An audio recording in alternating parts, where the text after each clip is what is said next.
Are you struggling to come up with original content week in and week out? Start a podcast. Interview your ideal clients, let them talk about what they care about most, and never run out of content ideas again. Learn more at sweetfishmedia.com. You're listening to the B2B Growth Show, a podcast dedicated to helping B2B executives achieve explosive growth. Whether you're looking for techniques and strategies or tools and resources, you've come to the right place. I'm James Carberry. And I'm Jonathan Green. Let's get into the show. Welcome back. We are here today with Ethan Beute. He's the VP of Content and Communication at BombBomb. Ethan, how you doing today, man? Awesome. Thanks so much for having me. So, Ethan, we had you on B2B Growth Show a while back, and really pumped to dive into this fantastic topic. We're going to be talking about 10 examples where video beats text. But before we dive into that, Ethan, I'd love to give some context to the folks and tell them a little bit about what BombBomb is, who you guys serve, what you guys are all about. Sure. We started with the simple premise about a decade ago that you're better in person. Most sales professionals, and really everyone with the Dan Pink, to sell as human concept that everyone's in sales, even if they're not in sales, we're more persuasive in person. We connect more effectively in person. It's one of the reasons we're doing this over video. And so a lot of the channels that salespeople rely on every day are faceless, right? Email, text message, even voicemails. A lot of our communication is missing that human element, and so it doesn't allow us to connect as well. And so we're helping salespeople for the most part, but people all over the world in a variety of industries put themselves forward to save time by talking instead of typing, and connecting and communicating eye to eye, face to face in the way that the human brain is most satisfied with and is really most effective overall. So we make it easy to record and send video messages through email, text, social, and then of course to track all the results so you know exactly who's engaging with your messages. I love it. So, Ethan, I want to just dive right in. We've got 10 examples that I want to cover. This first one, this example of where video beats text, is a thank you. Can you talk to us about this a little bit? Sure. The reason we kind of rounded these ideas up is that people say, yeah, I get the idea. Video makes sense. I am better in person. I love building relationships with my prospects and clients. But they don't map that general idea to what's happening in their day-to-day. So as we go through these, the folks that are watching are going to identify, oh, that happens to me all the time. Not necessarily with all 10 of them, but these are opportunities to win with video. And thank you is the first one because it's just the easiest one. You don't need a script for it. Even if you've already sent the gift basket or some other thing, reaching out, looking someone in the eye through the lens and saying, thank you so much. That sincerity, that gratitude, that warmth comes through face to face in a way that just doesn't come through when you sign your name on a card even. And goodness knows the meaning and value of thank you in an email, or thanks, or even cheers, or how different people sign their emails. It's so ubiquitous that it's functionally meaningless. It's not, but it is. And so that when I look you in the eye and say, thank you so much, James, for having me back on. Episode 248 was awesome, and it was great to be the kickoff on the Content Summit. That's a different thing. And so anyway, thank you is a really easy thing to do. If you just took 5 minutes of your morning and sent 2 or 3 thank you videos for nice things that people have done for you in the past couple days or couple weeks, your life will be much more rich for it. And it'll change you in addition to changing your relationship with that person that did you a favor. We sent gift cards to a couple of the people that filled out our recent listener survey for our podcast, and just like being able to send them a video and saying, hey, I'm about to drop your Amazon gift card in the mail. It was so cool to just have that kind of connection beyond just, giving them the gift or the thank you gift, but being able to say thanks face to face like that. It was so cool. And the engagement that I got was much more than just had I sent it in the mail and not sent anything at all alongside it. So, because the prize is cool, but it's about the people. It's about the feeling. Yep, and it doesn't have to be a big deal. It's like, thanks for taking the time to talk with me on the phone today. Yep. Really simple stuff. Yep, I love it. So the second one, Ethan, is cold prospecting, really your first intro. Talk to us about this one. So, any sales professional is trying to build that know, like, and trust. Yes, they have a product or a service. Yes, it has features and benefits. But any sales pro is trying to build that connection, obviously map the product and service to the person's needs, but just as much understanding the person, connecting with the person, building that know, like, and trust dynamic, building that rapport, and obviously what's going to do it more effectively than eye-to-eye, face-to-face connection, especially if you're an inside salesperson, you're dealing with people across a tri-state area or across the country or even around the world. Closing that distance down with simple videos is a really great way to make that first introduction. In addition, especially if you're in a competitive environment, this ability to differentiate yourself against other people is a huge factor. We hear this all the time from our customers. This is one of the most popular uses because the ROI is obvious, because they're getting replies like the one you just described. Oh my gosh, thank you so much for taking the time to send me that video. Hey, no problem. It took me a lot less time than typing that whole thing out. Right? But also it's like face, voice, personality, expertise, enthusiasm, all those things that don't come through. If we do a lot of business with real estate folks, and for people that are filling out forms online to learn more about a listing or to sign up to get listings of this particular style or whatever the case may be, if they do that on multiple sites, they're now getting lots of emails and lots of voicemails from agents that they don't know. And so how do you break through against those 3 or 4 other people that are calling in, sending emails that look exactly like yours? Same thing, as a marketing professional, I get a ton of unsolicited email from people trying to sell me a variety of services, a lot of times in the same categories. Like, how do I connect with one versus the other if I'm not yet prepared to engage with a deep dive research on this particular type of software? It's like, who's going to really get that conversation going? It's the person that I feel a little bit connected to, and that eye-to-eye, face-to-face, there's a little bit of social obligation there too. Yep, I love it. This third one, Ethan, is checking in with leads. Talk to us about this one. Sure. Obviously, when you engage a prospect or a lead, you have responsive leads and non-responsive leads. People that you've spoken with and connected to, they maybe replied to your email, you maybe even had a phone conversation. The messages for them until they've kind of converted or maybe jumped off the fence is, picking up where you left off and just staying in front of them in a soft way that lets them know that you're thinking about them, you know everything that you already talked about, and you want to let them know what the next step is. Just keep them engaged. So just check in, whatever your sales cycle is, check in a reasonable period, and you can do that at your convenience. You record and send at your convenience, and then they open it up and experience you in person, get that message in a more human way at their convenience, and then we close the loop by letting you know exactly when they open and play. For the non-responsive leads, people that never reply, they haven't called you back after you left 3 voicemails, whatever that touch point is for you, or series of them, the goal there is to get a yes or a no. Like, should I continue or have you already solved this problem? Did you already buy from another auto dealer? Like, whatever the case may be, like,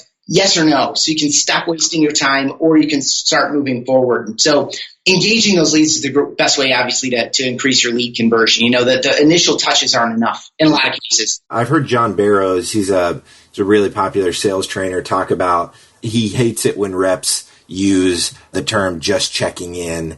And so, his mantra is you should always be adding value. And so sure. I think that it's important to note here, you've got this incredible opportunity to have this connection because you're using video to connect face to face. Just make sure that you're adding value in that interaction and not just turning on the video to say, hey, just checking in. That's probably going to be way more effective than the email that says just checking in. But right. Especially if you can tie back to where they were. Hey, yep. The last time we talked a couple weeks ago, we talked about this, and this. Just wanted to remind you that I know you told me that, but yep. This other thing. Yeah, exactly. Yep. So this next one, Ethan, number 4 is a project or a process update. Explain this one. Yeah, when you're working with prospects and clients and there's a long-term cycle, there are a lot of milestones and updates along the way. And I don't know about you, but in the absence of information or updates, where does my mind go? It generally goes to this thing's behind or this thing's not on track or I wonder what's going on or whatever.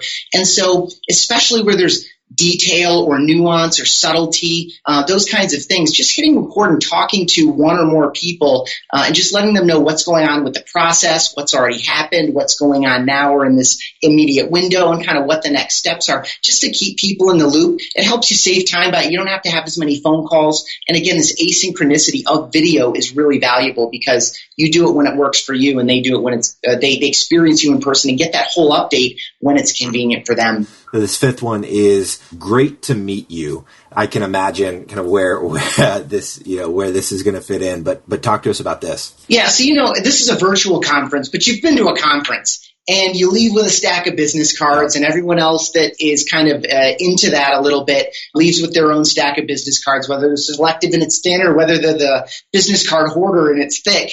How do you turn that into real relationships? How do you turn that into better opportunities in the future, especially if it's an industry-oriented event?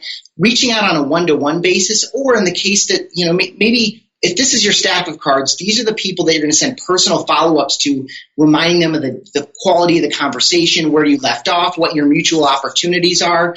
And then for the rest of the folks, you maybe record one video, set it in an email with all your contact info, and you just can automate that thing out and say, hey, just wanted to follow up. Really enjoyed meeting you at the Content Summit 17. I just want to make sure you had all my contact information. I always here if you have questions about video or email or the sales process or whatever, whatever your value prop is. And so everything we talked about so far, I would not automate, but this is one where you could do, for volume's sake, you could hook up the video email, say, to a form and just crank through those email addresses or have someone do that on your behalf, but then save those select ones and be really personal and specific where you had really good conversations and made a note on that card about, this person's great because such and such, or we had a great conversation about this other thing. Like it. So the sixth one, Ethan, it's how are you? It's been a while. Talk to us about this one. Yeah, I don't know about you, but I love running into old friends or people that I worked with. Like we do I'm in Colorado Springs, and we have tons of immediate hiking trails. And so I'll sometimes run into people I worked with. I've been here for a decade now.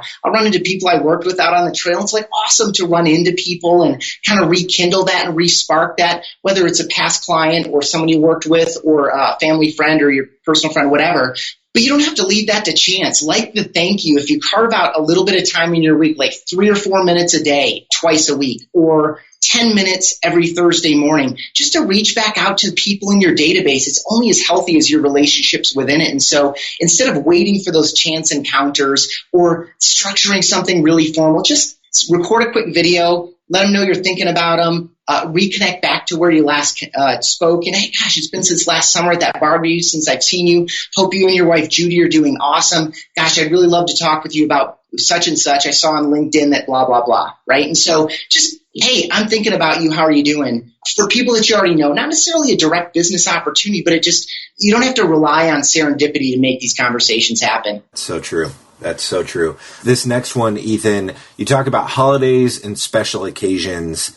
I love this idea of using video around these times. Talk to us about this. Yeah, these are real easy. I mean, a lot of folks struggle to have that reason or the specific opportunity to get back in front of their warmer prospects or their past clients or whatever. Like, gosh, why would I reach out to them? What do I say? When do I do? Holidays and special occasions make it easy. It's easy. It's baked in already. Hey, happy birthday. Hope you're having a great day today. And so these, and of course for holidays as well, those are obvious, easy go-tos. And you can do this one-to-many, obviously, like a Happy New Year to your entire database. Or you could do one-to-ones in the case of like a happy birthday, or again for like our real estate customers, for example. They like to reach out maybe on a home purchase anniversary. Hey, James, did you know it's been 2 years since you've been in your home? Hope everything's going really well for you there. Hey, if you need anything, painter, plumber, roofer, fencer, I know everybody in town. I've been here my whole life. Hey, if you ever need anything, I'm always here for you. Hope you enjoy many more years to come in this beautiful home that you purchased 2 years ago. Right, that kind of a thing. And like I was mentioning on one of the examples before, you could automate these where I don't say your name and I'm not specific about the neighborhood you live in or the product you purchased or how we connected. It could just be a general one, and you can set those up to kind of be more automated. I obviously prefer personal, but not everyone has time for that, especially depending on the structure of their business. But these give you easy opportunities to capitalize on the emotion and the energy of the holiday or the occasion itself. And the reason to reach out is baked in. You don't need to manufacture one. Oh, that's good. This next one is really interesting, Ethan. It's bearing bad news. Talk to us about this. I've won with this one many, many times. None of us is perfect. Things go wrong. In the case that you're a software company, software is alive and it's not always perfect, just like a human. And so reaching out with an apology or giving someone an update, just kind of bearing that bad news. I could have taken it both ways, but I think the upside, the excitement, the energy, the positive, the rah-rah is an easy one. This one, when you type it out, the message is left for them to read it as they're going to read it. And so you've seen the sorry, not sorry press conference before, whether it's a politician who got caught doing something stupid or the professional athlete who shot himself in the leg and so he's ineligible for the next game and he's the best player. Like those guys, you've seen the sorry, not sorry. This allows you to do this. I'm really sorry. And I mean it. And that comes through that warmth, that gratitude, that sincerity, that apology, that emotion comes through when you do it in video in a way that just can't be misinterpreted the same as typed out text can. And so when you're sincere about what you're doing and you've messed up, or even if it's not your fault, like we rely on a whole network of vendors to do what we do. And in some cases, a vendor, 1 or 2 steps removed, falls down, but it's on us as far as our customer is concerned. And taking that ownership, looking them in the eye and say, I take ownership of this and I'm going to make it right for you. It's just so powerful. And again, it's meaningful for you as well. No, that's so good. This 9th one, Ethan, you talk about internal communication. Unpack what this one looks like. Yeah. Do you need another meeting in your life? No, you don't. And so a little bit like the project or process update, turn it around internally. Obviously, our team members are our most valuable assets in general in almost any company that you're in, especially information or software-oriented companies. The people are the thing, and so that's where all the value is generated from. And so keeping people up with what's going on, capitalizing on this asynchronicity of, I'm the early guy, you're the late guy. I show up at 6:30 every day, you stay until 7 every day, and I'm long gone. And so or, we have people working in multiple time zones, and so sometimes they're earlier, later, that kind of thing. So the asynchronicity is a value, but just keeping people in touch with what's going on, inviting them to different types of occasions, there are all kinds of things you can do internally. The reason I added this one to the list is I don't want people to miss the opportunity to focus on their best and most important customers, and that's their own team members. Prospects, clients, critical. That's where the obvious tie to the revenue is. But the revenue is really tied to the value generation coming from all the people inside your team that really live the brand from the inside out and really do a lot of the business building that needs to be done in tangible and intangible ways. Don't miss the opportunity to keep them connected. Let them know they're valued. Let them know you appreciate their work. Let them know that there's an opportunity coming up next Thursday afternoon. Let them know that we were talking about days that people have and don't have off, Just want to let you know, hey, the day after Thanksgiving, that's a day that you stay home. Hope you have an awesome weekend with your family and your friends, and we look forward to seeing you after the holiday. We're really thankful for you, blah, blah, blah, right? I just folded a holiday in there too. You like that? I love it. So Ethan, this last one we're going to talk about, this 10th one, is an invitation. Talk to us about this one. Yeah, we're inviting people to all kinds of things, whether it's a webinar, a client party, an internal company event, all these invites that are going out. Again, we're more persuasive in person. And so you don't need to memorize the day and the time and the location and all that. But why should I click the RSVP button? Why should I click the sign up button? Why should I fill out the form?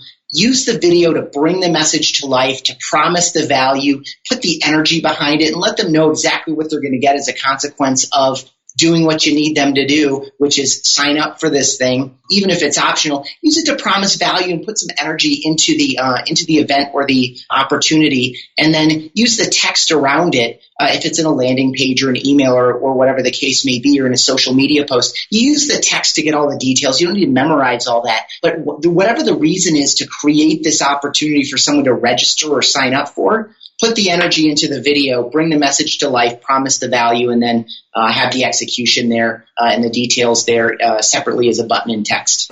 I love it. So, Ethan, this has been fantastic. All 10 of these examples have gotten my brain turning on how I can start to leverage these in our context. Is there anything else you'd like to tell the folks before I let you go this morning?